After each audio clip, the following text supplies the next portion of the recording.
So today is the 17th day of the third month, so we're going to read today from Acts chapter 17.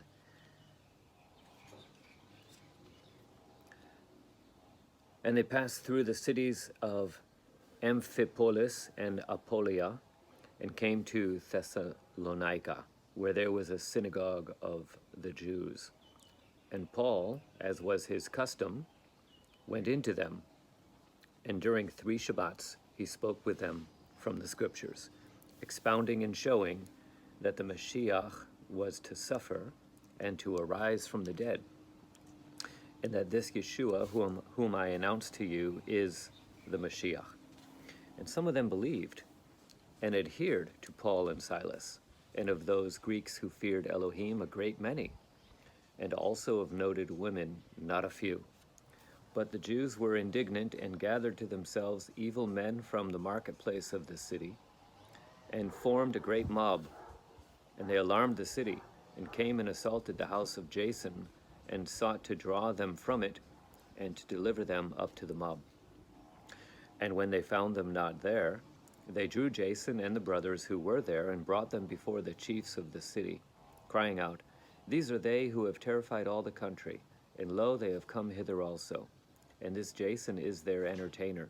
And they all resist the commands of Caesar, saying that there is another king, one Yeshua. And the chiefs of the city and all the people were alarmed when they heard these things.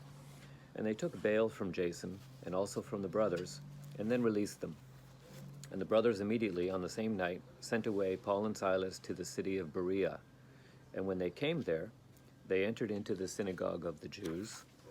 For the Jews there were nobler than the Jews of Thessalonica, and they gladly heard the word from them daily, and searched from the Scriptures whether these things were so. And many of them believed, and so likewise of the Greeks, many men and women of note.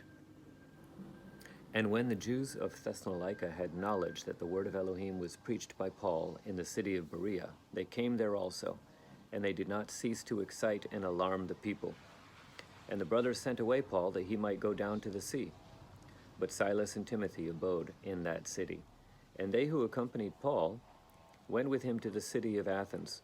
And when they departed from him, they received an epistle from him to Silas and Timothy, that they should come to him speedily. And while Paul was waiting for them in Athens, he was pained in his spirit, because he saw that the whole city was full of idols. Then, when in the synagogue, he spoke with the Jews, and with those that feared Elohim, and in the marketplace with them who daily assembled there. And also philosophers of the sect of Epicureans, and others who were called Stoics, disputed with him.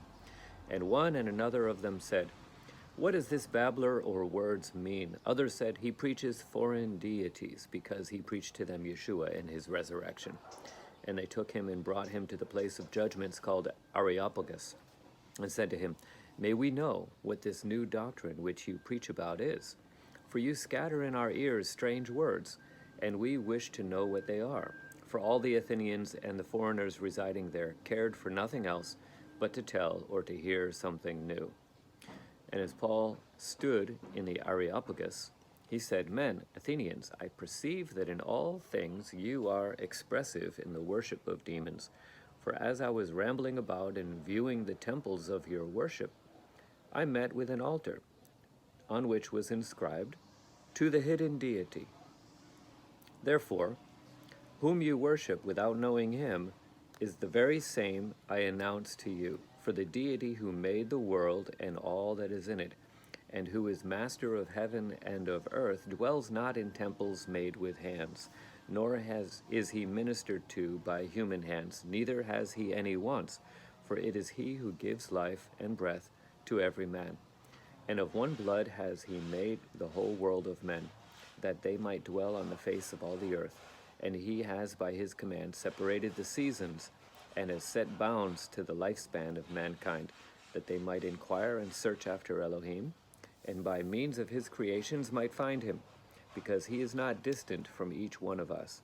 For in him it is we who live and move and exist. As one of your own wise men has said, from him is our family.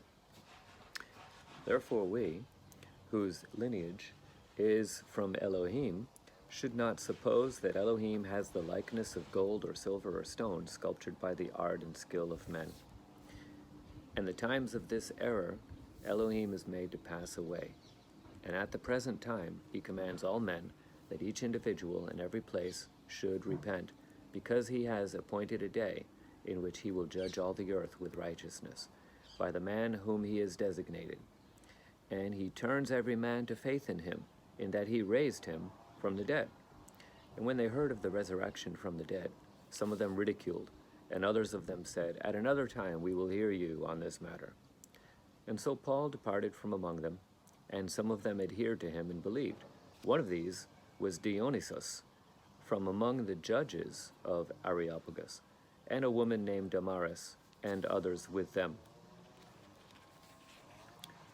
Acts chapter 17. Thanks for listening. This has been a reading from the Aramaic English New Testament translation by Andrew Gabriel Roth. This translation has as its starting point earlier translations from George Lamza, Paul Eunan, Etheridge, and Murdoch,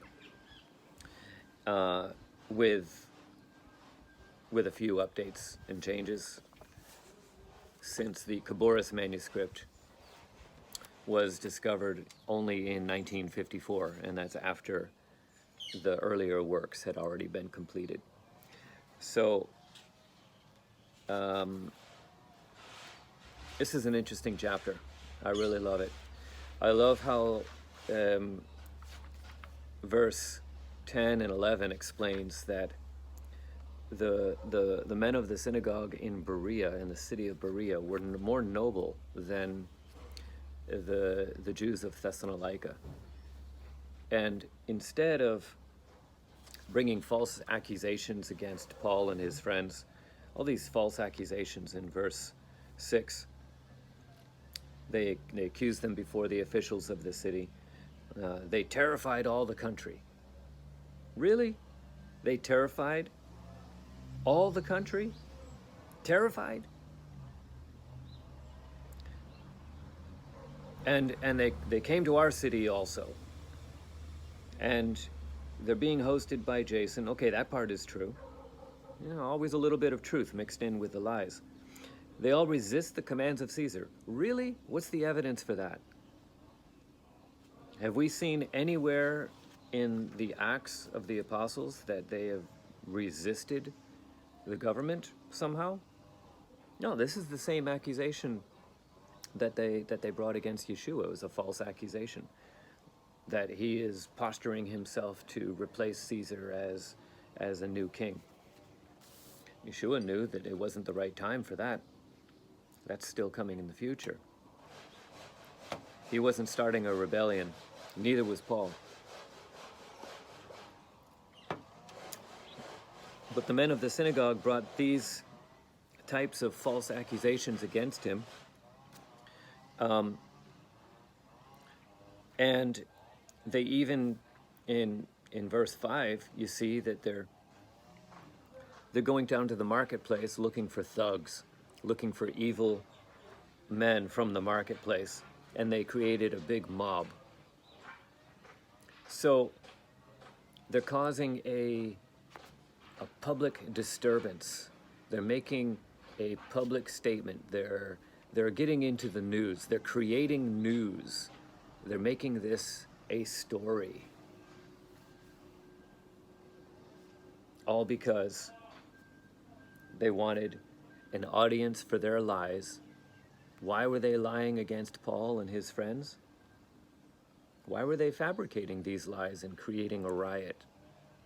It's all because they did not enjoy the way he dug into the scriptures and from the prophecies showed to them that this Yeshua really is the Messiah.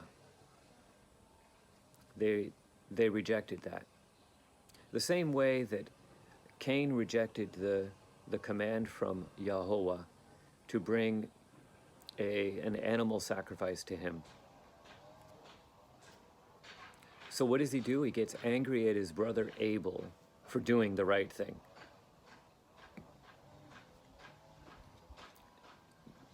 That's why he killed Abel. Because his own works were not righteous. Cain's works were not righteous. His brother Abel, he was doing the right thing. Cain knew that. He figured it out. And instead of repenting and saying, I'm sorry, Yahweh, my creator, my father, I'm sorry for doing the wrong thing. I messed up. I brought vegetables. So how can I make it right? How can I fix this? Instead of saying all that, in his temporary insanity, he thought that killing his brother would make the problem go away.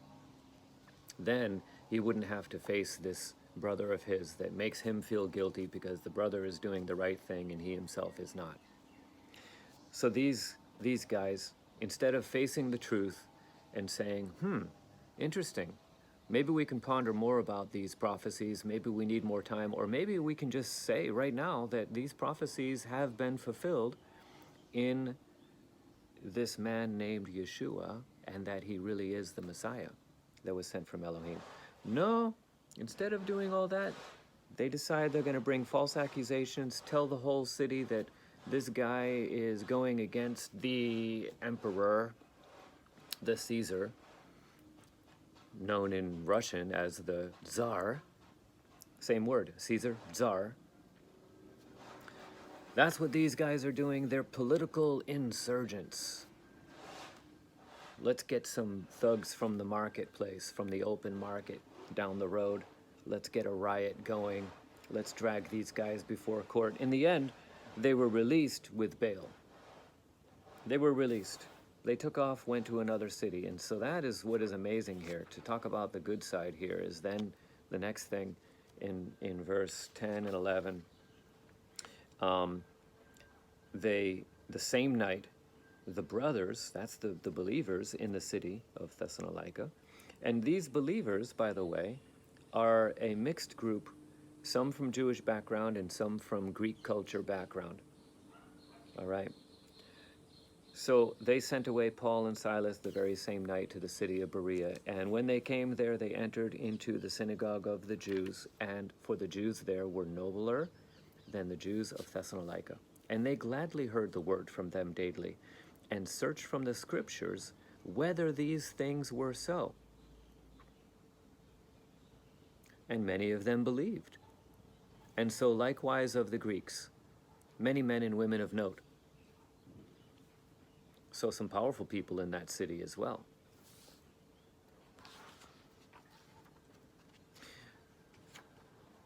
I want to mention something here, that the word Jews pops up in this chapter a few times. But isn't that strange? Because isn't Paul a Jew? Isn't Silas a Jew? Okay, it seems like Jason has a Greek-based name, but he is a host in the city of Thessalonica. He hosted them in his house. But in this type of a passage, in this case, it's not to distinguish that the Jews of that city are distinguished from Paul as if he's not a Jew, but it's to distinguish them from the other neighbors in the city, in Thessalonica, in Amphipolis, Apollina, in Berea. These cities would have a Jewish minority. So when it says that they entered into the synagogue of the Jews, that is to distinguish that synagogue from the pagan temples that were scattered throughout the city. It's not to distinguish the Jews of that city as if they're somehow more Jewish than Paul. That's not the distinction that is being written about here. It's to distinguish the synagogue of the Jewish people in that city, the synagogue belonging to the Jewish minority of that city, the place of reading and study and worship that was set up in a pagan city for the Jewish minority to come and have a place to read and pray and study and be together. That distinction is explained here in Acts because the first hearers of this story, the first readers of this story, would immediately know that all these cities are outside the land of Israel. Therefore, they are foreign cities. And so this is going to be the first question. So in verse 2, and Paul, as was his custom, went into these synagogues of the Jews. Isn't that interesting? He didn't start off by going into the pagan temples to preach there. It says, as was his custom, he went into the synagogues of the Jews in all these cities. That was his custom. Every time he showed up in town, out there, outside of Israel, I'm in Israel right now, outside of Israel in these other pagan-based cities, foreign cities, he sought out the Jewish minorities living in those cities, and he went to those synagogues. That's where he went. And it says in the second half of verse 2, and during 3 Shabbats he spoke with them from the scriptures.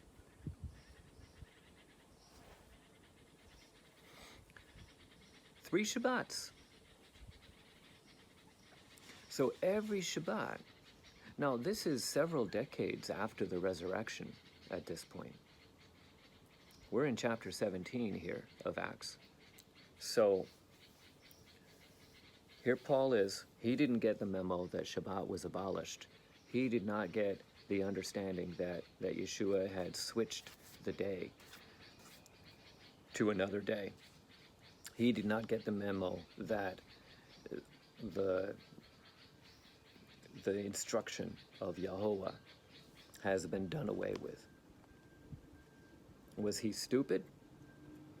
Was he ignorant? Was he deceived? You want to be very, very careful before going down any of those roads, because you're going to have a hard time proving that when there's so much evidence to the contrary. He was of sound mind, and contrary to what many people believe, there's plenty of evidence in the book that he continued self-identifying as a Pharisee even as he proclaimed the truth about Messiah. You can't self-identify as a Pharisee without continuing to walk in the instructions of Yahuwah. The evidence is on the side of Paul continuing. We see some examples here. 3 Shabbats. This is his normal custom. Every city he goes to, he finds the synagogues and he shows up and he begins expounding and showing to not only to the Jews, but also to the converts that are hanging around the synagogues. Sometimes it's written that they are proselytes in the book, and sometimes, as in verse 17, it's written the proselytes or the converts are described as those that feared Elohim. In 17, there's a distinction there. Then, when in the synagogue, he spoke with the Jews and with those that feared Elohim. Well, the Jews also feared Elohim. So the distinction Jews there distinguishes them from the non-Jews who feared Elohim. So they are coming from whatever kind of racial background that they come from, but They're also coming from different faith backgrounds. They're coming from different pagan understanding backgrounds. So that's who he speaks with. He went into the synagogue and he found pagan background people that feared Elohim. That's why they're in the synagogue. That's why they're there, listening, learning, studying with the Jews who are there. So this is in the city of Athens. That it's written this way. In the synagogue, he spoke with the Jews and with those that feared Elohim, and in the marketplace with them who daily assembled there. All right, so let's close it right there. This has been Acts chapter 17.